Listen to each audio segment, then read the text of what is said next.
Hello there guys, welcome back to Younes Talks Football, welcome back to a brand new video. I hope all of you are doing well today. Big blockbuster Chelsea news. It's funny, isn't it? We got the news about Bruce Buck leaving. Then we got the news about Marina leaving.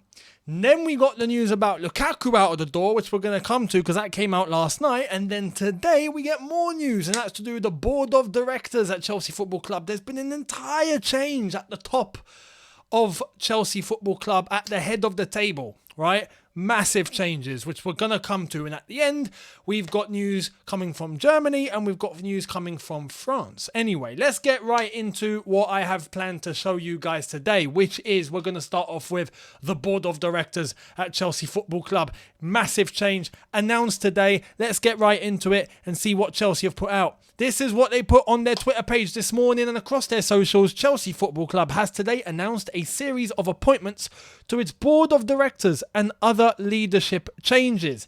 They put out a club statement explaining everything as they say. Chelsea Football Club today announced a series of appointments to its board of directors and other leadership changes. As custodians of Chelsea FC, we now begin executing our long-term vision and plan for the club, creating an outstanding experience for its passionate, loyal fans, and continuing to challenge for top honours in line with Chelsea FC's decorated history, said Todd Boehly. Good start. Co-controlling owner of Chelsea FC and chairman and CEO of Eldridge. Working together side by side, we are firmly committed to winning both on and off the pitch. For us, that effort has begun. Once again, very nice. Good to hear. Okay. As the new era of the Boehly Clear Lake ownership begins, we are excited to build a championship organisation and grow Chelsea FC as a global platform, said Bedad Egbali and Jose E. Feliciano, co-controlling owners of Chelsea FC and co-founders and managing partners of Clear Lake Capital. We look forward to backing Thomas Tuchel, Emma Hayes and their teams, and will provide proactive, unbending support to make Chelsea's loyal fans and our partners proud. Couldn't ask for more right now, could we? We just couldn't. They're saying all the right things. They better back it up. Anyway, Boehly has been named chairman of the board of Chelsea FC, effective immediately. Chelsea FC's other confirmed board members include Bedad Egbali and Jose E. Feliciano, co-controlling owners of Chelsea FC and co-founders and managing partners of Clear Lake Capital. So just to make that clear to you guys, those two are the owners of Clear Lake Capital that are running the club alongside Todd Boehly. So next is Mark Walter, co-owner of Chelsea FC, co-founder and CEO of Guggenheim Partners, owner of Los Angeles Dodgers, Los Angeles Lakers, and Los Angeles Sparks. So this guy has a lot of expertise when it comes to sports. Okay. And he works alongside Todd Boehly at the LA Dodgers. So they already have a working relationship and they've already run a club together at least. So he's got tons of experience there, which is nice to hear. Next is Hans-Jörg Wyss, co-owner of Chelsea FC, founder of the Wyss Foundation. I truly think this guy's just coming for the business. He's coming for the investment, basically. He's 86 years old, right? I honestly just think he's trying to find a return. And he's friends, I guess, with these guys, so he's just there anyway. We can't completely undermine. We don't know the guy, so give a chance, but that's my overall feel. Anyway, next. Jonathan Goldstein, co-owner of Chelsea FC, co-founder and CEO of Kane International. Now, Jonathan Goldstein's an interesting one. He's the Spurs fan that we spoke about during the bids and all of that. You remember? Oh man, don't want a Spurs fan. Well, that's him.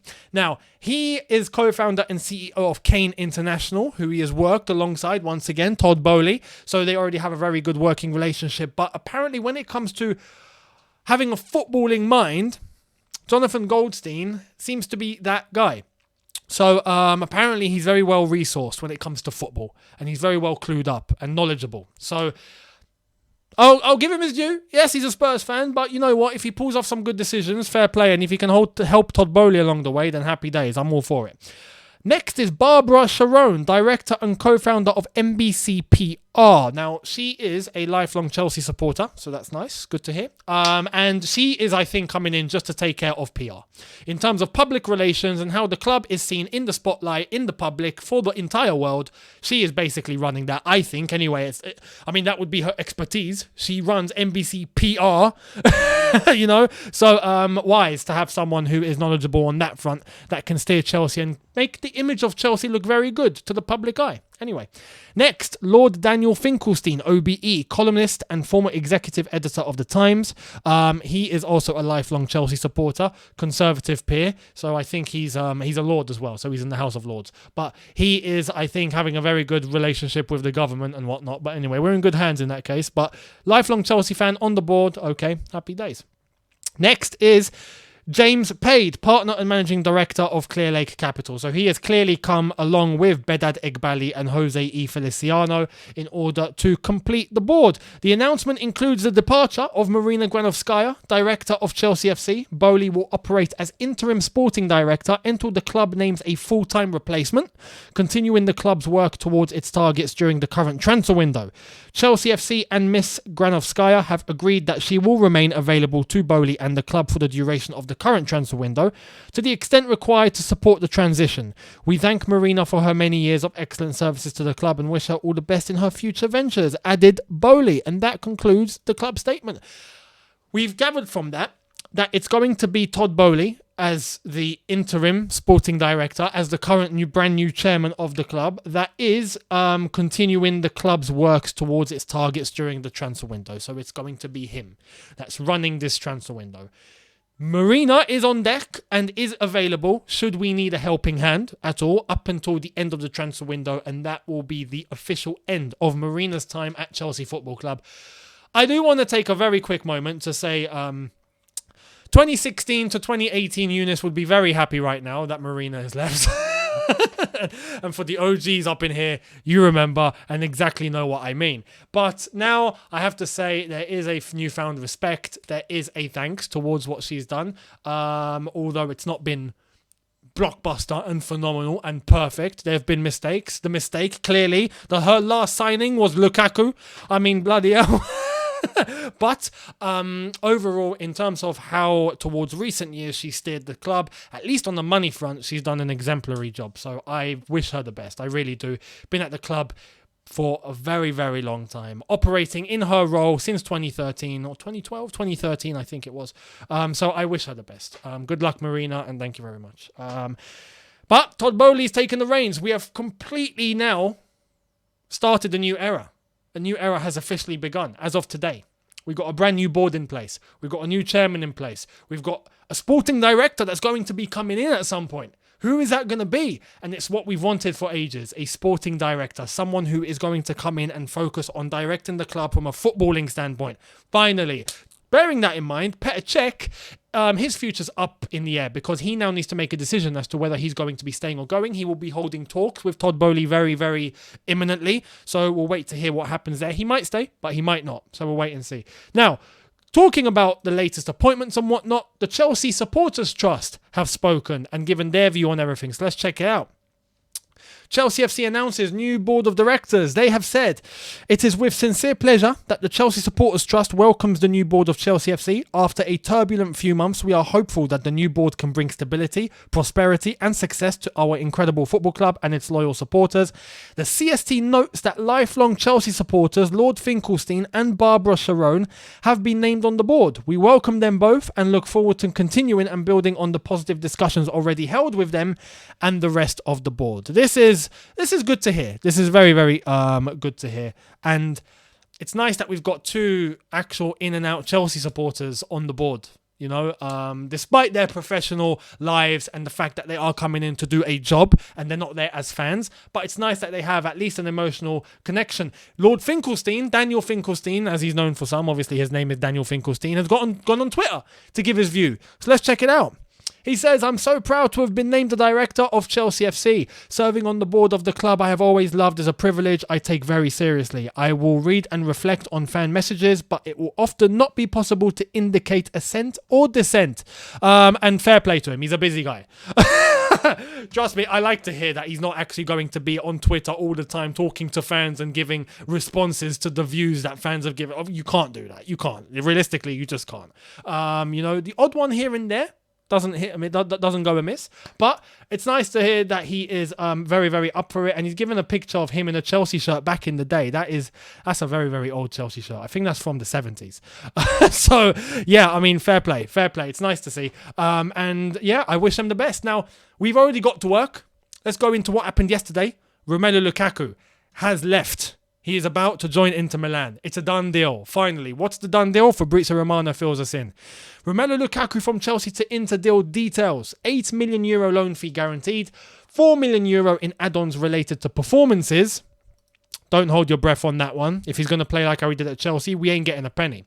Salary reduced from €12 million net to €8 million net this season. No buy option or obligation clause. Medical tests in Milano next week. Here's what I think about this, yeah? I don't think he's coming back to Chelsea. I'll be honest. Even with no buy option or obligation clause, I do think Inter Milan are going to just allow 1 year to pass, run the fee a bit down, turn to Chelsea and go, okay, look, we want to buy him. Can we talk?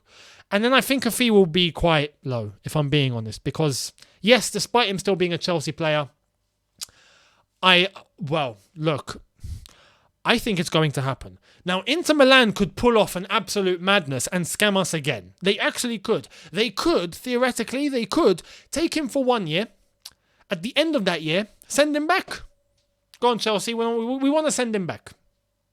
And then he comes back, and then Inter Milan come knocking on the door, and they go, we want to get him on loan again. But instead of an €8 million loan fee, how about a €4 million loan fee? Or if not, we'll just keep him with you. And they know that Lukaku can't stay at Chelsea. They know. They've got all the cards in this. They are holding every single bit of power in this deal. And this is why I'm telling you guys, we have been scammed. We have been fully finessed by Inter Milan. And I put my hands up to Inter Milan. I put my hands up. You have played an absolute blinder. A blinder that football has not seen before. And I have to bring my hands together and give you a clap for that. Because if I was an Inter Milan fan, I'd be laughing right now. Laughing. Actually, from a Chelsea standpoint, to have Lukaku come back to my team, I'm not jealous of Inter Milan, let's just say that. But from a financial standpoint, my God, they've done us over. They have completely done us over. So you know what? Look, we'll see. But realistically, I don't think there's going to be any pettiness. I do think at the end of it, at the end of the loan, Inter Milan are going to put a bid in for a permanent. And he'll stay at Inter Milan. There's no way he comes back to Chelsea. His time at Chelsea is done. All I want to say, to Inter Milan, once this is actually, I'll leave it to when it's announced. And Inter Milan have given him the shirt and he's back with the shirt and he's smiling and he gives his first interview. I've got a few words to say to the Inter fans, as a warning. A lot of the Chelsea fans will understand where I'm going with that. Anyway, that's the latest with Lukaku. Now, Raphinha seems to be popping everywhere. What's happening with him? Let's get into it. Leeds United have been pretty clear with all clubs interested in Raphinha. He can leave, but they want at least £65 million fee. Arsenal after the first bid got rejected. Spurs after new direct talks. Chelsea after contact through Bowley. And Barca via Deco all got the same message. I do want to say, Arsenal put in a bid, I think of, 30 million or something, knowing it was going to get rejected. Watch out, Arsenal might be back with 30 million and a pound. Just saying. Yeah, Wenger joke. But anyway, £65 million. Leeds, what are you smoking? No one's paying that. I don't think anyone's paying £65 million here. I understand if they want to try and get as much money as they can, but £65 million, you are having a laugh. Leeds, pipe down. Relax. Stop it. Yeah. Do something responsible and give us a correct fee, please. 65 million is ridiculous. Now, from their standpoint, I can kind of understand where they're coming from. Inflate the price. That way someone comes nearby and you still get the amount of money you want. Old school business tactic. But we'll see. Chelsea are interested. Should we get Raphinha? It's a very interesting one. I don't quite know how to feel about that one. I would take Raphinha. 65 million though? Nah. I don't think we get Raphinha, Dembele and Sterling all in the same window. And talking about Dembele, there was a development earlier today. Apparently a message from his entourage saying that he's happy to stay at Barcelona. And he doesn't actually want to go. And he will be making a decision soon. And an offer is on the table from Barca, but from other clubs. So we'll see what happens. But the Dembele situation's gone a little bit pear-shaped, I'll be honest. We'll wait and see what happens. But Chelsea are interested in Raphinha. And it's nice to know we are actually in there, as Fabrizio Romano has said. And it's no coincidence that it's straight after Todd Bowley has taken charge, Lukaku has left, that now we are getting linked properly with all sorts of players. So it's nice to see. Now, elsewhere, let's get into what's happening. Bayern Munich have made a signing. Who is it? This guy. Sadio Mane has signed £35 million to Bayern Munich as he joins today. And, you know, it's a great deal. For Bayern Munich, it's an absolute blinder. Congratulations, Bayern Munich. £35 million for Mane. Great business. Beautiful business, that. 30 years old, decent fee, top player. Gonna get you goals, gonna get you assists. Powerful, very strong, good leader. I mean, full package. So, congrats to Bayern Munich. There is a name that I didn't think I would be mentioning in this transfer window. I thought he'd stay. But apparently not. And it's come from PSG. Who is it? Neymar. PSG and new sporting director Luis Campos have decided to sell Neymar. According to Santi Auna, he has told everyone here in French that PSG are ready to let Neymar go this summer. If a satisfactory offer were to come in, then the people running PSG are not against him leaving and will be happy to let him go. The choice has been validated as well by Luis Campos. Luis Campos being the director of PSG now, he's recently just come in. He has given the green light. Neymar. Should Chelsea go in for Neymar? We need a winger. You know, we're getting linked with Dembele, Raphinha. Why not try and go for Neymar? Anyway, it depends on the wages, I have to be honest. The wage structure at Chelsea needs to change. The Lukaku situation has given us a big indication on how things should be done at Chelsea. No way should anyone be getting that sort of money ever again at Chelsea Football Club. I'm sorry, no. You know, and again, I spoke with Matisse and Miz and whatnot, and that episode of All You Can Eat Chelsea should be coming out today. But we spoke about the high wages. Timo Werner, for example, will be difficult for him to leave because he's on such high wages. No one's going to match that. This is the thing. We need to be careful in terms of how much money we're given. Neymar would probably come in and rip up the flipping wage structure. But I'd love to have a Neymar. I would love to have it. Can you imagine a Neymar at Chelsea? It'd be mad, but I don't see it. I don't think it's realistic. I think it's a FIFA dream in signing, and it's not going to happen. So, you know, you guys can relax. Don't worry, it's not happening. But would you do it? Let me know down below. I'd love to hear your opinions. Let me know on all your thoughts today. The board of directors, how you feeling? Marina, Lukaku, and that situation. Raphinha. Mane to Bayern Munich, Neymar possibility. Let me know. I'd love to hear your thoughts down below. Thank you all so much for watching. Hit the subscribe button if you are new. Hit the notification bell to be notified once I've uploaded. Smash the like button if you've enjoyed this. And I'll see you tomorrow for a brand new one, people. Have a good one. See you tomorrow. Take care. And peace.